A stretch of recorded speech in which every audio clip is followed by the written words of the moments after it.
Urban Decay section. Let's take a look. First one is the lady who got ran up on.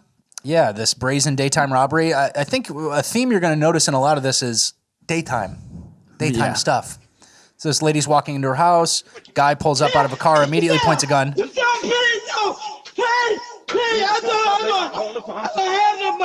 Police say you got the money. I swear, it's in there. It's in there. So, just completely throws any of her belongings at the person. She immediately tosses it. Yeah. Please don't kill me. Take whatever you want. What did that lady even have? What could she have had? An iPhone? And he didn't even take it. He missed it. He missed the phone. And he missed it. $100? $150 tops. I mean, how much cash do you carry? I don't carry cash. That's what I'm saying. I have $5 in my car to pay tolls if I'm driving. I literally don't carry cash. Which, I mean, you maybe should, but what's this for? You're pulling out a gun on someone, aggravated robbery, aggravated assault or whatever, for $150. Yep, exactly. And then let's go on to our next Urban Decay bit. Honors classes are canceled. Yeah, so this is a little different. This is the other end of the spectrum. This is for the people who are, trying to do good. Let's see what they're rewarded with. Yeah. The people who are successful and trying hard, let's see if they're given an opportunity to succeed. This is in Rhode Island, Barrington High School. Dan Patrice, tonight's meeting saw more than 40 people speak in a lively school committee meeting here at Barrington High School, and it's one where a lot of people express frustration and confusion. Barrington parents, students, and taxpayers looking for answers. English less important than math or science?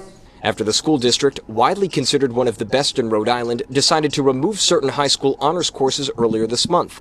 By creating these learning inequalities, you are hurting our town and the students most of all. Starting next school year, BHS honors programs for English and social studies courses for 9th and 10th graders will not be available. The district says the change makes classes more equitable, but many folks worry the removal hurts students. What deleveling has done is erased a problem, it has not solved it. To remove choice, opportunity, reward, and challenge, and support in the name of fairness for all is just about the most individually unfair thing I've ever heard. Some raise concerns ranging from confusion over course selection all the way to AP readiness. You cannot tell me that removing honors will help our kids be better prepared for AP courses. It will not. It cannot. Others even calling for action. Yeah. So the honors classes are canceled because they want to be more equitable, which is like obviously the theme we see from socialism, communism, Marxism. It's basically remove the people succeeding at the top and bringing them down because there are people on the bottom. Mm-hmm. So it's like the people who are succeeding and taking the honors classes, those are the oppressors, and they're doing it at the expense of the oppressed, as if everyone was qualified for those classes. So now, instead of having honors classes and people having an opportunity to succeed and take more challenging things, build a more impressive resume to get into a college, now they're getting rid of these honors classes, which is catering to the lowest common denominator again. Yeah. The average student, let's make everyone average. I mean, I think a healthy society is one that rewards exceptionalism and one that fosters exceptionalism too. Mm-hmm. How are you going to get better at anything if you don't give access? How are you going to get better as a society if you don't nurture your smartest and best kids? Yeah. Isn't it the point that the parents did all this parenting at home that made their kid an honor student, and now it's like, go, take off, be a butterfly, go get into school, do the best. And now all of a sudden it's just go to the average class with the dummies. Yeah, now you're in class with the dummies who don't do their homework. Remember that time in 5th grade when you didn't get into the gifted program, even though your older brother and sister did and had the same exact teacher? That was you. That was so embarrassing for you. And everyone tries to blame it on white privilege. Oh, it's white privilege. It's like, it's white privilege in my mind is just believing you can. Yeah, well, and that comes from parents. Yeah. Like my parents told me I can be the best, go be the best in sports or school or whatever it was. They expected me to be the best, and that expectation made me work hard, and they told me to be tough. They told me to work hard no matter what happens, win at all costs, be competitive, And like those are the things that you need to like instill into a child to be successful in life. Instead, they're replacing it with, oh, we're all going to be as successful as the least successful kid, and the least successful kid doesn't do his homework or care. So we're all going to be in that same boat now. No one's going to make it, because if a person who makes it is white, it's because they're white. So they're completely like flipping the thing on its head of like what it means to be successful, and removing that as a possibility. So now everyone's in the same boat, lowest common denominator. You can't do honors classes anymore in this school district. Yeah, and so imagine if you're a parent in the school district who actually cares about your, like if you actually care about your children's future and stuff, you wouldn't send them to this school. Period. You're like, okay, they're on the wrong track, they're going downhill. I'm out before it gets too chaotic. I'm done with this experiment again. Everything's an experiment. And so imagine you have two kids in this. You have a sophomore and a junior, or a freshman and a sophomore. And you're paying more for gas every day. All the materials, all the food you buy, groceries, everything's more expensive. And now you need to send your kid to private school because the public school is dropping the ball completely. And your kids are gifted, Trying to make your kids gay and stupid. You've done everything right. They're trying to make your kids malnourished, gay, and stupid. So they can't fight back against the gay and stupid stuff. At the cost of our taxpayers. And then a lot of the teachers here, like there's teachers here, there's 2 levels, right? Or actually 3. There's young teachers, middle of the career teachers, and then teachers on the way out. Teachers on the way out know that what's happening is wrong, but they're not going to do anything. They got a fat pension. They want to chill. They're on their way out. They're going to shut their frickin' mouth and collect their checks and go, whoo, glad I don't have to deal with that anymore. The young ones are going to be like all these groomers that we've seen. They're going to be like, I'm ready to push my agenda on these kids. They're going to know about me and my partner's gay paddleboarding trip. And then there's the mid people who don't know what to do. They can't. What do I do? Do I fight? Do I speak up? Or do I just kind of move on, collect my check, do the bare minimum? Exactly. And those mid people, they're going to replace the old people who are on their way out. Mm-hmm. But once you lose the old people who kind of offered the other side of the spectrum, another point of view, now the spectrum is going to become way more narrow, where the acceptable point of view is going to be, oh yeah, the kids need to be taught all the gay stuff. We can't have any kids really excel too much.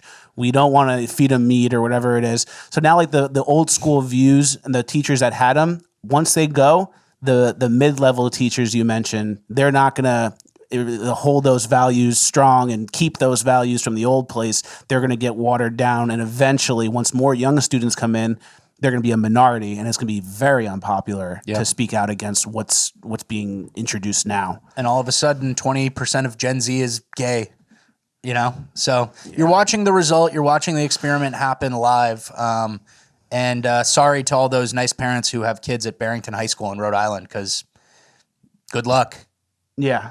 The writing's on the wall. Nobody cares about exceptional students. Nobody cares about, preparing you for college or AP classes, which I thought was the point of high school. And then sadly, the colleges are going to go too, and they're going to adopt these same ways of thinking. So it's like the entire landscape is going to change for the worse education-wise at every level. Pre-K, regular school, high school, college, they're all going to be in line. So it's like to oppose it is going to be more unpopular than ever. And the more we go, the further we go along years and years from now, it will be even more unpopular to go back and fight for traditional values. Yep. So it's very ugly. White privilege. Oh, everyone's got white privilege. The whole thing, it's just like all you have to do is be competitive and want to win. And we're losing that because the people who don't have a chance to win or aren't good at winning or aren't taught to win are saying, hey, this game's rigged. Let's fix the game. Let's fix the game. Let's change the game so we have different outcomes. And it's like, just get in line. Try to win. I'm out on that line of thinking. I don't F with that. Next clip. New Orleans flashbang car robbery. Yep. I'll play the video here. This is a parked car, a parked truck that, for the audio only people, parked truck that's very nice rims, probably a $70K total truck. Someone's very proud of it. They parked it outside on the streets of New Orleans. So we have a car pull up, a piece of shit car with no license plate. Young African-American hooded criminal steps out, smashes the window like it's another day in the life. He's rooting around. He jumps in the window. He's starting to root around for some stuff, and bang, Flashbang goes off. A flashbang goes off. Someone wired a flashbang, so when you open the glove compartment or whatever, it goes off. And what happens? The kid immediately gets scared. The young criminal, I shouldn't say kid because he's just a young criminal, degenerate, scares off, doesn't want to deal with it, drives away. And then New Orleans police had a statement that followed. So this is the more interesting part. Shout out to the guy who owns this truck, average podcast listener, I'd say. And so it says, wild video. NOPD, New Orleans Police Department, urges residents not to take matters into their own hands after video shows a man who rigged a flashbang in his truck to deter car burglars. So the New Orleans police is saying, hey, don't do this. Don't take matters into your own hands. Let us handle the crime. We are not handling the crime. Don't handle the crime yourself. Are you kidding me? Like, that worked. That just worked. A criminal was doing crime. It worked. New Orleans PD, what's your car break-in solve rate? Yeah. It better be 100% if you're telling people not to take measures on their own. I know their murder solve rate's like 2 out of 10 or something stupid. Yeah, always chilling in the 20 to 30% range, of course. But yeah, so don't take measures into your own hands. Let society help you. And then this is what society does. Smashes your window, steals your shit. Obviously, no one's out there to protect you. So yeah. We salute this guy, this truck owner. Show us how you did it. DM us. Call us. Yeah. Show us how you did it. We'll send you some free toys and some shirts if you're a listener. Yeah. Moving on to the last video clip, the dog beater gets a beat down himself. A citizen's beatdown in Hollywood after a group of people say they witnessed a man abusing a small dog on a leash. He was definitely abusing the dog. All of us are eyewitnesses to that. Some people passing by on Sunset got out of their cars to help. I pulled over and started chasing him. And why is that? Because that's absolutely not okay. Dragging him and just kicking him, picking him up, slamming him right here. One of the men seen in this video. So audio only, they're just beating his ass. Some guy's got a big stick. They're stomping him out. So he started running. We chased him. And he's talking about the dog disrespecting him. That's what I did. This is my mama's dog, and he should obey. He should obey me. The dog disrespected him. The man, him. who police have not identified, said he didn't think the dog was hurt. He already beat him up like this. Nothing wrong with him. The people who beat the man for nearly a minute and held him down until police arrived say they were conducting a citizen's arrest. Yeah, a little much. We showed the video to LA criminal law attorney Andrew Leventhal. He says the altercation leading up to the rescuing of the dog is probably fair, but continuing to beat the man even after the dog is safe raises some legal questions. Which looks like the dog was already, being taken care of at that point. Now, so like technically, does it look like that, the prosecution could file, charges against the men, beating up the animal abuser? Yes, technically they could. LAPD did not file charges against the men who helped rescue the dog. The man who was allegedly beating the dog, though, was arrested and charged with animal cruelty. The dog, taken by animal control, no word on its condition except that it appeared alert after the beating. In Hollywood, John Cadiz-Klimak, NBC4 News. 2 things. First of all, the beatdown for the guy abusing the dog. Yeah. Hey, good energy. Street justice. Street justice. But it's like we don't even see that when we see a guy beating up an old lady. Yeah. We've seen guys kicked old ladies down the stairs, punch the Asian lady, rob people out of their cars, and no one's doing citizen arrest criminal beatdowns. Yeah. Citizen's arrest, got to save the dog. It's a dog. Mm-hmm. And now these people are doing what they should have done to the people who are abusing like kids and old people. Yeah. But they're doing it for the dog. Number 2, John Cadiz-Klimak, who was the reporter for that, is actually a friend of the show. Really? He interviewed me in LA in like 2017, I think. Nice. I don't know his politics, but he's a very nice guy. He was very fair to me in LA when I first started off. I was doing a protest video, a bunch of protest videos, and he was basically just like, someone's interviewing them like from the other side. And he was very fair to me, and I had a good little news hit, my first one ever. And he was a cool guy. He gave me his card, and he was very polite, and I like him. I follow him on Instagram. So it's cool to see his stuff come up in the show now. Very cool. Yeah. So, but this is what we talk about when we're like before, when we've talked about like shoplifting or detaining someone. It's like they instantly get a legal analysis on whether or not what you did was too much. They don't care about, I mean, obviously they do care about the dog. They're reporting on it, but it's immediately, whoa. They beat him for a minute after the dog was already secure. It's like, come on, guys. It's not even about this. Let him hold him down. Let him beat his ass. But that energy is good energy. I just wish it was done for more important things. It's like the people who care about sports too much. Yeah. And they get all crazy and passionate and cheering. And it's like, dude, they're trying to fuck your kids in school. They're trying to feed you shit. You're painting your face and they're trying to fucking kill you. Yeah. So it's good and bad all at the same time. Last piece of Urban Decay, not a video, but it's a new bill. California's got a new bill which would allow mothers to kill their babies up to 7 days after they're born. So they get you in you're in your little thing, your little bassinet or whatever. They have your little name tag, the little baby bracelet, and you go, no. Actually, flush no. it. Flush it, exactly. Like, are these people fucking sick? 7 days after. And we've always said, oh, they're killing the babies. And they say, oh, it's a clump of cells. Oh, it's not baby. You're not killing anything. 7 days after the birth is 100% killing a baby. Any point in my mind is 100% killing a baby. What's their suggested method of like what? They do a seance and they go and then they just drive a stake into the baby's chest, because that's the level of demonic sacrifice that's happening. There is a demonic sacrifice level for sure.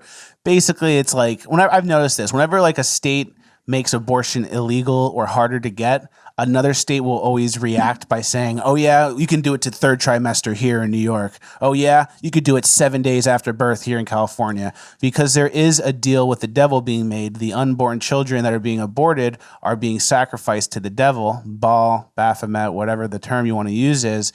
And now 7 days after, the devil's like, oh, that's good. That's better. That's good. That's even better, yeah. Yeah, it's very sick. And it's interesting, too, because I saw protesters, like, who are for the bill and protesting the pro-life people. And the pro-choice people, which is crazy to me, and it's very indicative of the times we're living in, are saying this is a battle of good versus evil. And they're labeling the pro-life people as the evil people who are not giving women a choice. We accepted their degeneracy, and now they're coming for your morals. And they're saying that it's good versus evil, and we're the evil ones, and they're the good ones, even though they're making it legal to kill a baby after it's born. Whose job is that? A sick person. All the abortionists are sick people. So they need an executioner now. Yeah. Who's the person? Black hooded guy who nobody recognizes? Yeah. Like, Jesus. Yeah. Are we in France in like 1400? Yeah. And that is the end of the episode. Thank you guys for watching. Please like, share, subscribe, all the good stuff. ShopFuckus.com for the best merch in the game. Use code Jerry, 15% off of all the shirts. Trader Joe's, Become Unpinnable, the Clintons, Crenshaw Sucks. More importantly, FuckusToys.com for the Hillary Clinton receptacle van and the Dan Crenshaw badass action figure. Get those while you still can. We have new toys coming soon, but get these first. Subscribe to Fleckus Clips channel for clips from the show and clips from Fleckus on the Street. And last but not least, Bonus Land. Join us in Bonus Land. We're going to do another 20 minutes of the podcast in about 10 seconds. You guys join Bonus Lands, patreon.com/Fleckus or YouTube join. The links are in the description. Thank you for doing that. It goes a long way and supports the show. Thank you guys for watching. We will see you at the next one. Dead rapper funeral in uplifting gold. You really botched that.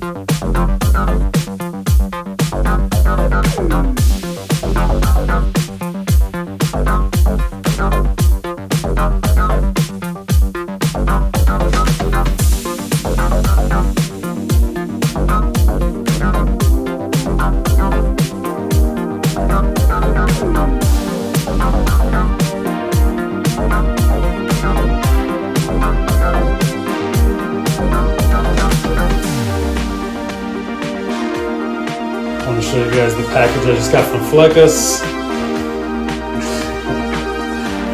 This one. Disney World or whatever, and they Got my butter here. Got my butter here. They absolutely I'm lose such it. a Sliffendor.